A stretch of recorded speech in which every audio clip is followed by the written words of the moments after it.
Riyadul Badi'ah halaman 24.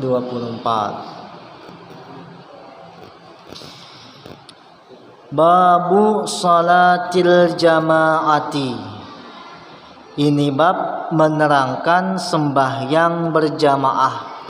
Sekarang kita akan bahas tentang masalah salat berjamaah yang biasa kita lakukan di masjid nih. Nanti ada ketentuannya, ada syaratnya, ada aturannya ketika kita melakukan salat berjamaah.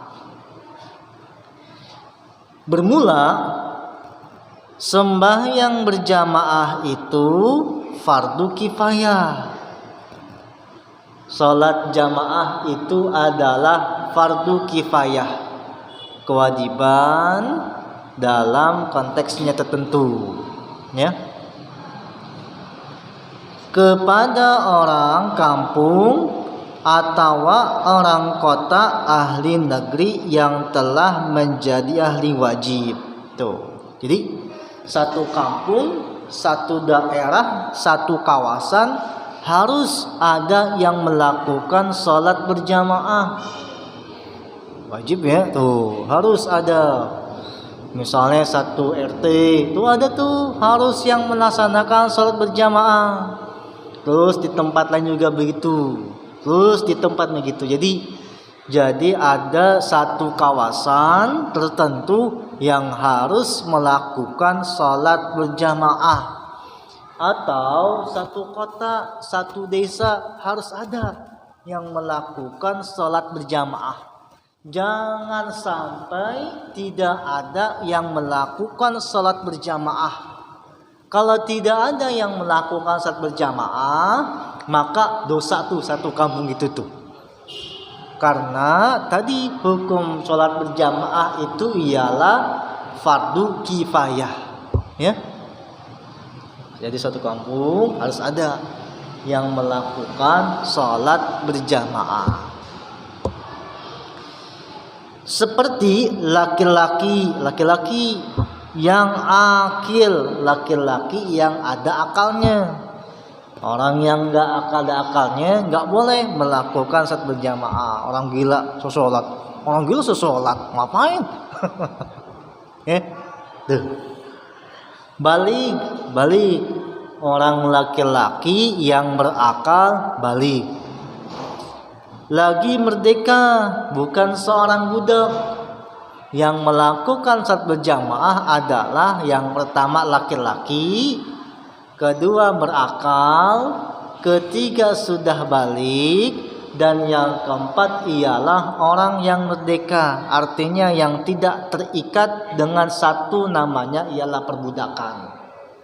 Kayak kita nih satu kampung nih, berapa nih? Satu kawasan nih. Sholat berjamaah harus ada tuh orangnya. Jangan sampai kagak ada yang melakukan sholat berjamaah. Dan wajib mendirikannya berjamaah pada tempat yang zahir kepada orang sekira-kira tidak menjadi malu orang yang masuk. Tuh, jadi ketika kita melakukan sholat berjamaah harus nampak dari luar, ya? Jangan tertutup di ruang tertutup atau enggak nampak dari luar. Salah satu bentuk dari syiar Islam ialah dengan melakukan sholat berjamaah. Jadi ada orang yang lewat, oh itu adalah sholat berjamaah tuh, jadi datang ikut dia. Jadi ada orang yang dari mana-mana bisa kelihatan, oh di situ sholat berjamaah, ikut ah. Nah kita harapkan gitu tuh. Makanya sebaiknya salat berjamaah dilakukan di tempat yang terbuka dan nampak dari luar, sehingga orang yang dari luar bisa masuk ke dalam, ikut bersama-sama dengan kita melakukan sholat berjamaah.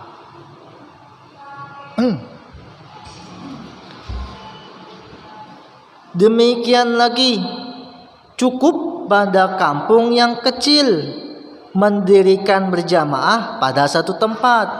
Boleh dalam satu kawasan mendirikan satu tempat lokasi untuk mendirikan sholat berjamaah kalau kawasannya kecil. Tetapi jika kampung yang besar itu negara yang besar, mesti mendirikan berjamaah itu pada beberapa tempat serta kelihatan tandanya. Nah, umpama kawasannya luas, terdiri dari beberapa kepala keluarga ada di kampung itu, nggak cukup melakukan sholat berjamaah satu tempat, butuh 2 tempat, mendirikan lagi 2 tempat. Jadi semakin besar lokasi itu, lokalisasi itu, maka semakin banyak untuk melakukan salat berjamaah. Nggak apa-apa di sana berjamaah, di sini berjamaah, di situ lagi berjamaah, di sana berjamaah, apa. Tuh, jangan takut kekurangan jamaah. Jangan, ya. Pasti ada orang dari mana-mana bisa kelihatan masuk bergabung dengan kita. Semakin luas kawasan itu, maka semakin banyak orang yang melakukan sholat berjamaah di tempat itu. Jadi bukan hanya di satu tempat. Kalau tempat itu nggak mungkin nampung semuanya. Tuh. Dan sunnah satu orang sembahyang berjamaah, sekalipun dengan ahlinya, yaitu istrinya pada rumahnya. Nah, sunnah nih, kita melakukan sholat berjamaah di rumah kita. Seumpama lagi hujan besar, nggak mungkin kan datang ke masjid, maka disunahkan, tetap disunahkan untuk melakukan sholat berjamaah, meskipun sama bininya doangan, meskipun sama anaknya. Tuh, makanya ketika di rumah ajak anaknya, yuk berjamaah. Hujan mbak, udah di rumah aja nggak apa-apa. Meskipun begitu, disunahkan, dianjurkan untuk melakukan sholat berjamaah meskipun di rumah, meskipun sama istrinya doangan. Tuh, subuh kesiangan yang jam 5 baru bangun, baru bangun jam 5, habis ngapain tuh laki bini? Kesiangan jam 5 subuh, nggak memungkinkan untuk datang ke masjid, bikin salat berjamaah di rumah meskipun sama bini doangan. Disunahkan, dianjurkan untuk melakukan salat berjamaah meskipun sama istrinya doangan. Ya? Cepet-cepet dah. Ya, suruh cepet-cepet.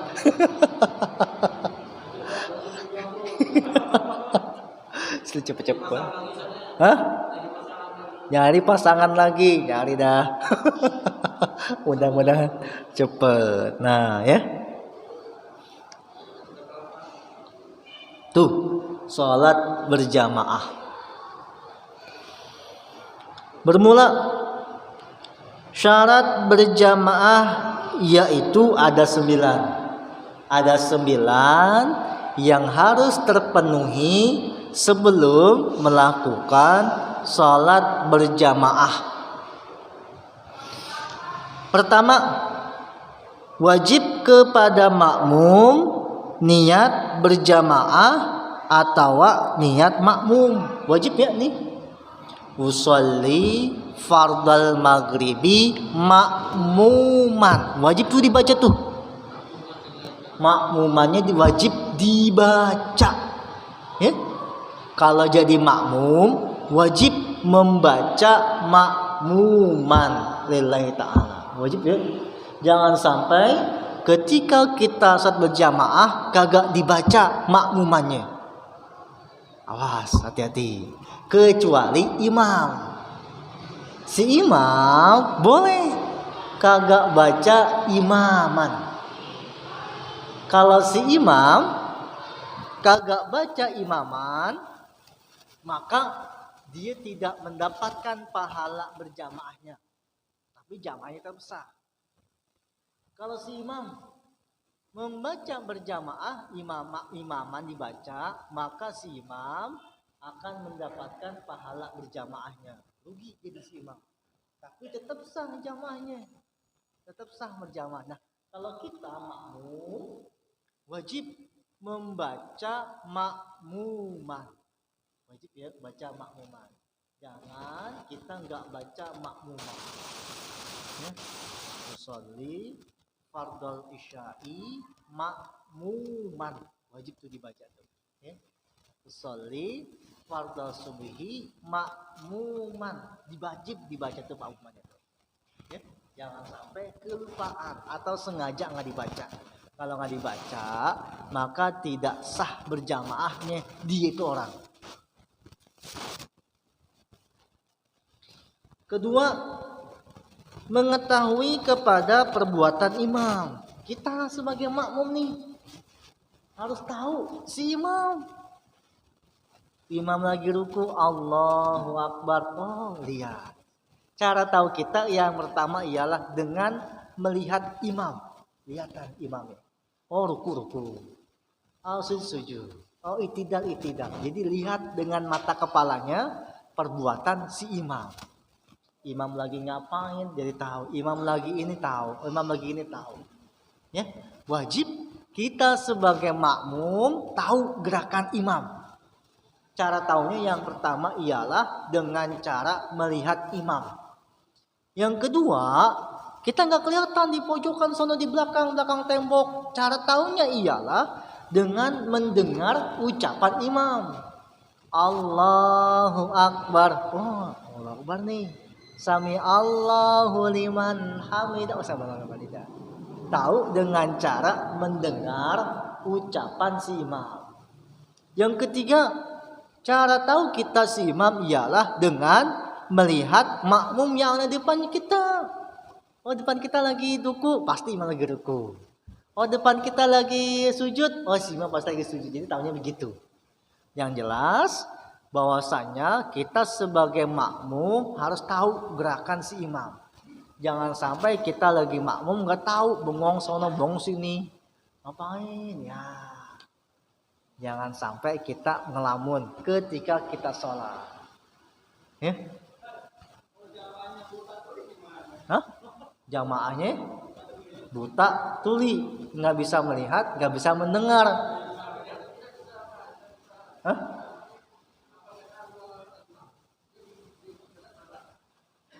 Jadi si makmum buta tuli, si makmum tidak bisa melihat gerakan imam, si makmum juga nggak bisa mendengar ucapan imam. Maka cara tahunya merasakan orang yang ada di samping dia tadi, makmum yang di sebelahnya dia. Jadi, oh nih tuh, oh gitu, jadi gitu.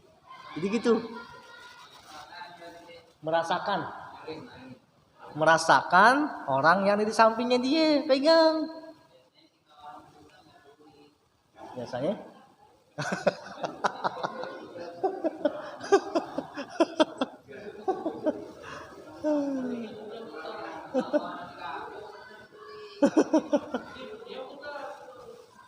ya. Jadi dia nggak bisa melihat, nggak bisa mendengar, tapi bisa merasakan gerakan si imam atau gerakan yang orang yang ada di sebelahnya pegang. Berdiri nih, lagi ruku, tadi begitu loh, oh dia tahu dia.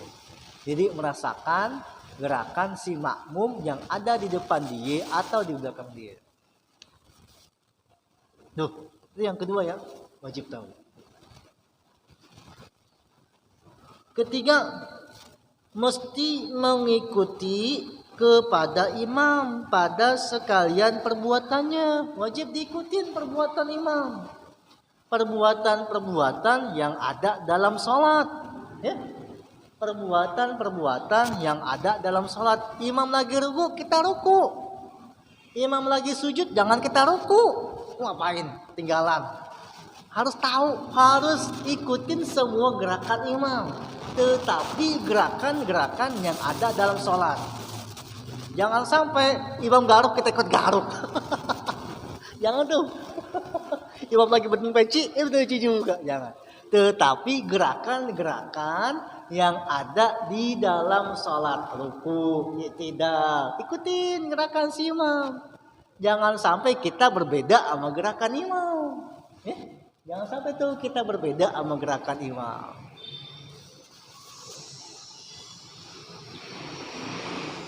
Kelima, tidak boleh terlebih maju daripada imam pada tempat sembahyangnya, tetapi mesti pada belakang imam, ya, nggak boleh si makmum lebih dulu daripada imam, ya. Sorry.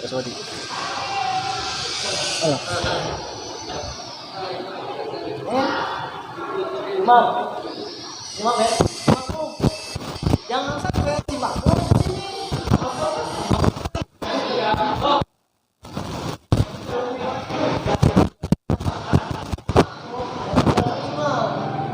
Jangan sampai si makmum mengenal imam.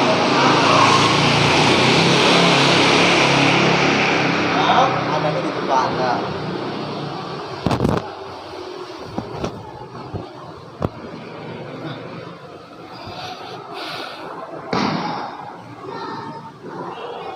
Ya, si makmum posisinya ada di belakang imam. Ya, si makmum. Jadi harus ada imam depan, makmumnya di belakang. Imam di sini nih, makmum di sini. Jangan sampai makmum di sono, imam di sini. Ya, tuh harus ada jarak antara si imam dengan si makmum, minimal 1 hasta, 1 jengkal, 1 senti tuh. Lalu batas maksimal antara si imam dan makmum 3 meter. 3 meter sama 3 meter. Misal sepintu ya. Tuh, 300 hasta. Segitu tuh. Imam di sini nih. Ini kosong nih. Orang sono boleh tuh salat makmum kepada imam di depan. Ya, imamnya sini. Ini kosong. Ini kosong. Di sono dong, di pintu boleh. Masih boleh selama 1 tempat. Tuh, di masjidnya 1 tempat nih. Boleh. Tuh. Ya, boleh.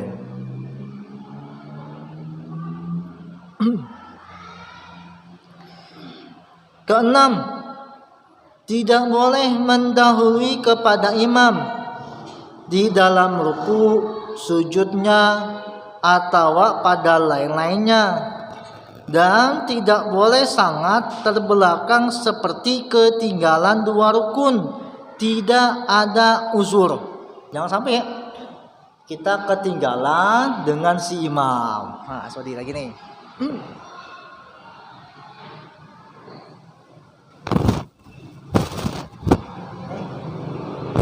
Imam.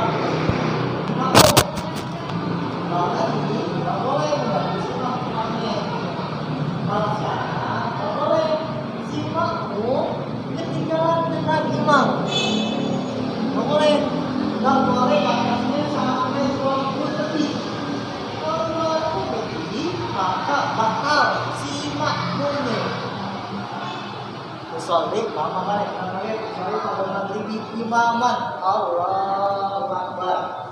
Masuk nih, makmum. Allah, sorry pada maghrib imaman. Allahu Akbar. Falam yakul lahu kufuwan ahad. Ya, Allahu Akbar. Sami Allahu liman hamidah. Baik. Berapa? 1, 2. Maka ketika imam bersujud ini, kita masih jadi makmum. Nggak boleh si makmum ketinggalan dengan imam lebih dari 2 rukun. Kalau ketinggalan lebih dari 2 rukun, maka batal si makmumnya. Gimana tuh? Gimana ya?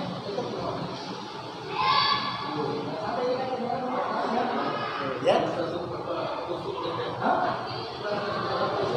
Ini kata Rasulullah. Usolli fardhu isya'i imaman Allahu Akbar. Maksudnya makmum.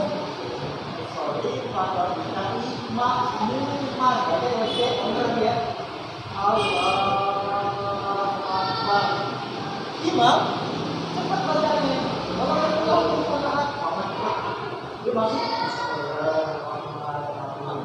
Allahu Akbar.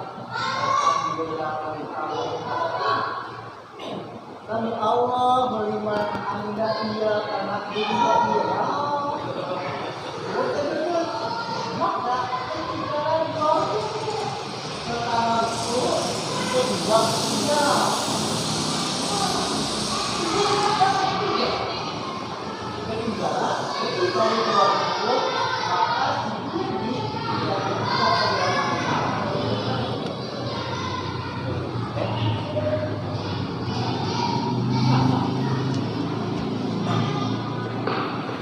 kalau ketinggalan lebih dari 2 rukun, maka rakaat yang dia tadi bersama-sama dengan imam kagak dianggap lagi tuh. Nanti dia wajib nambah 1 rakaat lagi tuh makmumnya. Jangan sampai kita ketinggalan sama si imam. Iya, nambah 1 lagi berarti itu dia. Oh, kan ada tuh orang Bismillahirrahmanirrahim. Kan itu ada tuh. Nah, didetail lah tuh dia. Jangan dibiasain tuh ya. Jangan dibiasa-biasain gitu-gitu tuh. Alhamdulillah. Ada tuh orang pertama kali usolli. Kita semuanya udah geget aja. usolli. Ulang lagi. Usolli usolli. Jangan tuh. Jangan dibiasa-biasain tuh gitu ya. Jangan. Langsung aja usolli fardhu maghrib udah langsung. Jangan di usolli fardhu waduh. Ya, jangan tuh. Jangan digituin tuh, ya.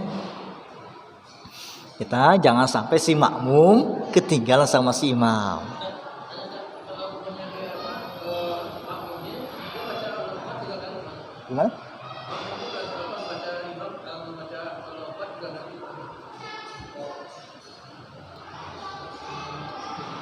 Gimana? Imamnya. Hah? Oh. Oh, nanti dia keganggu kan kita nih sebelahnya nih. Sebelahnya keganggu, bilangin. Langsung aja kagetin tuh orang. Jangan digituin. Makanya nih biasain. Bilangin, jangan dibiasain tuh ya. Jangan gitu tuh tadi usolli kan gitu tuh. Allah, ulang lagi. Usolli fardhu maghribi. Allah, gak masuk lagi gitu tuh. Ada tuh begitu. Kalau begitu langsung paksain aja tuh dia. Jangan ada ragu-ragu lagi dalam sholat. Sumpama nih, imam cepet bacanya tuh. Bismillahirrahmanirrahim. Ada gitu tuh. Kita si makmum harus tahu nih. Harus tahu, ya. Ketika si imam baca, kita ikut baca. Setelah 3 ayat dalam Al-Fatihah. Bismillahirrahmanirrahim. Alhamdulillahirabbil alamin. Ar-Rahmanirrahim. Baru kita baca mulai. Bismillahirrahmanirrahim. Iya kan. Lanjutin terus. Nanti pas waladhdallin kita baca amin. Terus lanjut lagi tadi sampai di mana nih bacaan kita tuh. Gitu solusinya, ya. Asal kita nggak boleh ketinggalan lebih dari 2 rukun sama imam. Ya. Ketujuh, tidak sah imam perempuan. Imamnya perempuan, makmumnya laki-laki. Nggak sah. melainkan dengan perempuan. Ya, kalau perempuan sama perempuan, nggak boleh imamnya perempuan, makmumnya laki-laki. Kedelapan, tidak sah imam kafir, imamnya kafir, atau belum tamyiz. Tamyiz itu ialah tidak bisa membedakan uang 2.000 sama 20.000, 2.000 sama 20.000, dia nggak bisa bedain, belum tamyiz. Kalau dia bisa bedain 2.000 sama 20.000, berarti udah tamyiz.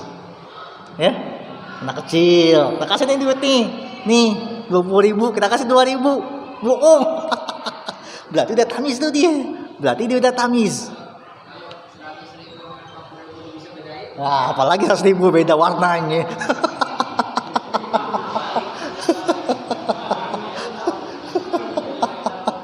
Kata tuh anak gue dibohongin.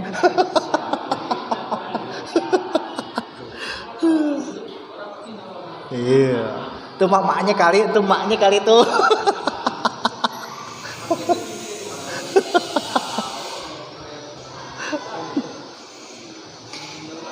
Artinya, jikalau nyata imamnya kafir atau orang yang tidak ketahuan kafirnya seperti kafir zindik atau orang gila, maka wajib mengembalikan sembahyangnya lagi, yaitu makmum. Nggak boleh, ya, orang kafir suruh jadi imam, lewat Yohanes sini imam. Atau enggak dia pura-pura muslim, kita suruh aja. Gue nggak bisa sholat nih, imam, ternyata dia belakangnya ada gituannya. Waduh, jangan tuh ya.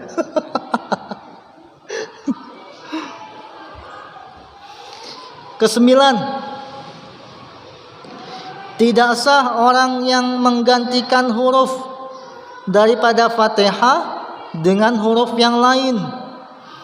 Dan yang terlebih afdol imam itu mesti ahli fikih yang mengetahui dengan hukum sembahyang berjamaah.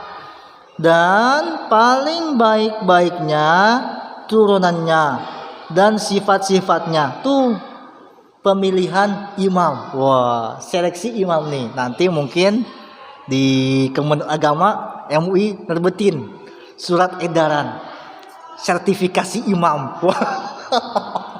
Sekarang lagi rame nih mubalik, dai, ulama ada sertifikatnya. Jadi kada ulama nggak punya sertifikat, bukan ulama. Kalau ada ustadz yang nggak ada punya sertifikasi dari Kementerian Agama, dianggap bukan ustadz. Nanti nih imam harus punya sertifikasi. Siapa yang mengeluarkan? DKM nih, DKM ya, tugas DKM nih, memilih imam. Benar-benar orang tadi yang disebutin itu ialah orang yang fasih bacaan Fatihahnya. Jangan sampai kita memilih imam tetapi bacaan Fatihahnya nggak fasih. Bismillah. Orang yang baca bismillah jangan disuruh jadi imam, ya. Kan orang Betawi. Tuh ya, jangan disuruh jadi imam kalau bacaannya masih bismillah, ya. A'udzubillah, ya a'udzu disuruh jadi imam, jangan. Nih, tugas DKM membuat sertifikasi imam.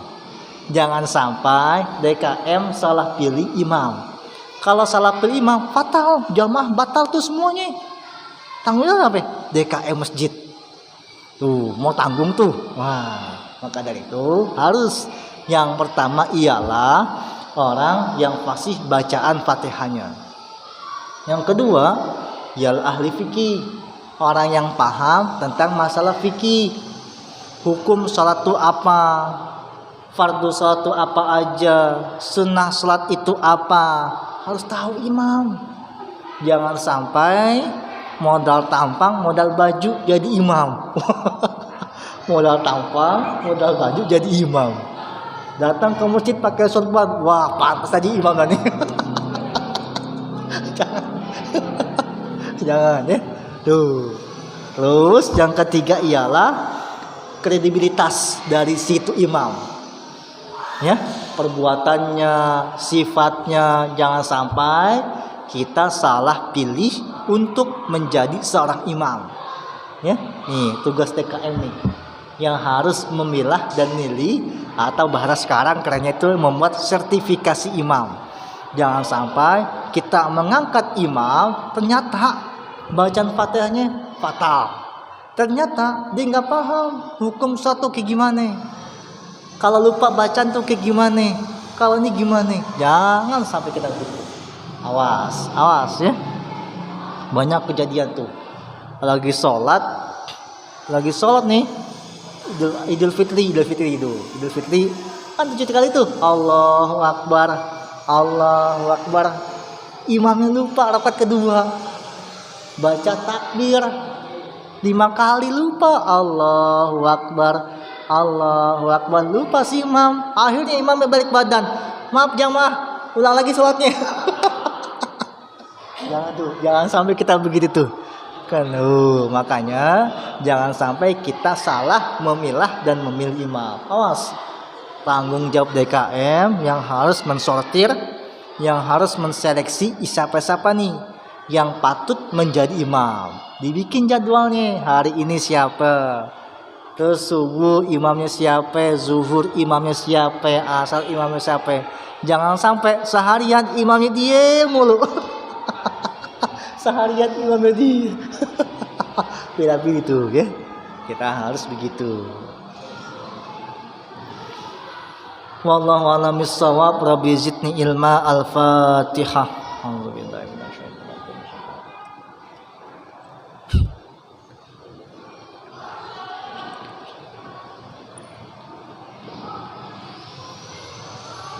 Bismillahirrahmanirrahim. Alhamdulillah rabbil alamin. Allahumma shalli wa sallim wa barik ala sayyidina Muhammadin wa ala ali sayyidina Muhammadin. Allahumma ja'al qira'atana hadzal kitaba fi hadzal majlisi sababan li muradina wa sababan li bulughi maqasidina wa sababan li nafil fitani wal mihani anna innaka ala kulli syai'in qadir. Allahumma aftah alaina wa ala auladina fanhamu bina warzuqna wa iyyahum ilman nafi'a wa fahman sakibah waj'al ulumana musmatat ila yaumiddin bihaqihal kitabi wa sahibihi. Rabbana atina fid dunya hasanah wa fil akhirati hasanah wa qina azabannar. Sallallahu alaihi wa baraka ala sayyidina Muhammadin wa ala alihi wa sahbihi ajmain. Walhamdulillahi rabbil alamin.